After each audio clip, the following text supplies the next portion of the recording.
Assalamualaikum warahmatullahi wabarakatuh. Astaghfirullah, astaghfirullah Rabbi min kulli dhanbin wa atubu ilaih. La haula wa la quwwata illa billahil aliyyil azim. শুরুতে সবাই তওবা ইস্তেগফার করবেন। তওবা ইস্তেগফার করলে ছোট ছোট গুনাহগুলো তো মাফ হয়, সাথে আল্লাহ যদি রাজি হয়ে যায় বড় গুনাহগুলো মাফ হয়ে যায়। সুবহানাল্লাহ। সবচাইতে বড় হচ্ছে আল্লাহকে রাজি খুশি করা। আল্লাহ রাজি খুশি যদি আপনি সন্তুষ্টি অর্জন করতে পারেন, রাসূলের সন্তুষ্টি অর্জন করতে পারেন, এমনি তো আল্লাহকে তো আমরা কেউ দেখি নাই। রাসূল সাল্লাল্লাহু আলাইহি সাল্লামের হাদিস, রাসূলের কথা, রাসূলের সুন্নাত নিয়ে তো আমরা আল্লাহকে বিশ্বাস করে টিকে রাখি। রাসূল বলেছেন আল্লাহ আছেন, রাসূল বলেছেন এটা কোরআনের আয়াত, রাসূল বলেছেন এটা সূরা, আমরা বিশ্বাস করে যে টিকে না। আমাদের মধ্যে অনেক ভাই আছেন কোরআন তেলাওয়াতের পরে সুবহানাল্লাহু মাওলানা নাযিম বলে শেষ করে। আমরা কিন্তু সুবহানাল্লাহু মাওলানা নাযিম ওয়া সাদাকা রাসূলুহুন নবিয়্যুল হাবিবুল কারীম বলি কিনা। আল্লাহর কথা যেমন সত্য, আমার দয়ালুর কথাও সত্য। রাসূল 63 বছর জিন্দেগির মধ্যে কোনো একটা মিথ্যা কথা বলেন নাই। এজন্য ইস্তেগফার যখন করবেন, রাসূলের যখন ইতাআত করবেন, আমার নবীও দৈনিক 70 বার মতান্তর 100 বার ইস্তেগফার করতেন। কেন? রাসূল কি গুনাহ করেছেন? না, উম্মতকে শিক্ষা দেওয়ার জন্য করে বলছেন। সুবহানাল্লাহ। যাতে উম্মত আল্লাহর দরবারে সদা সর্বদা ইস্তেগফার করে, ক্ষমা প্রার্থনা করে। কারণ আমরা যে মানুষ, আমরা যে মুসলমান, আমরা যে মুসল্লি, আমরা যে ইমানদার বলছি, আমাদের জীবনে আমাদের চলাফেরার সময়, উঠা বসার সময়, গাড়ি চালানোর সময়, ব্যবসা বাণিজ্য করার সময়, চাকরি বাকরি করার সময় কত বড় বড় অপরাধের মধ্যে আমরা লিপ্ত হয়ে যাচ্ছি, আমরা বুঝতেও পারি না। এই জন্য সদা সর্বদা ইস্তেগফার করা এটা অত্যন্ত। আস্তাগফিরুল্লাহ রাব্বি মিন কুল্লি যামবিন ওয়া আতুবু ইলাইহি। লা হাওলা ওয়া লা কুওয়াতা ইল্লা বিল্লাহিল আলিyyil আযীম। আউযু বিল্লাহি মিনাশ শাইতানির রাজীম। বিসমিল্লাহির রহমানির রহিম।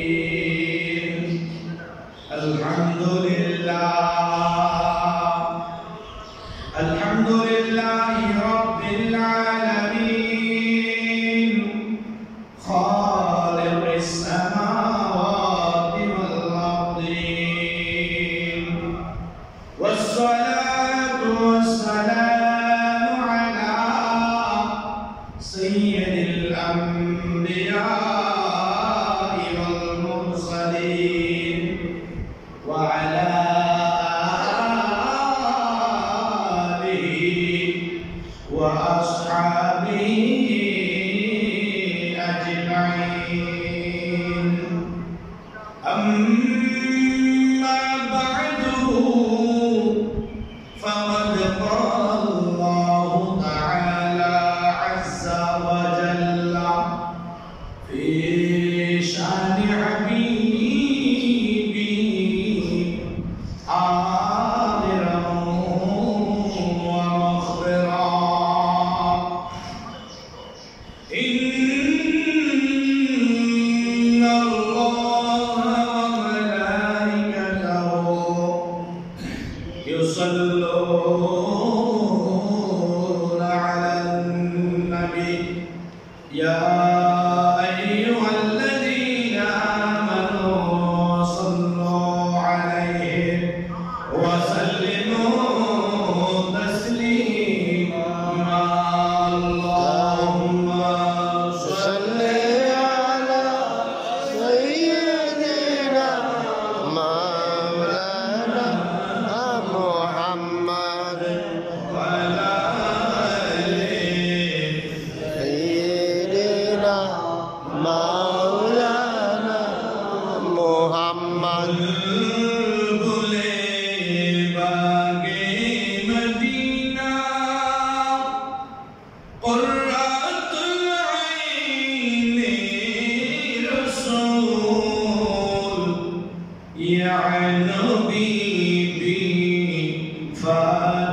Rasulullah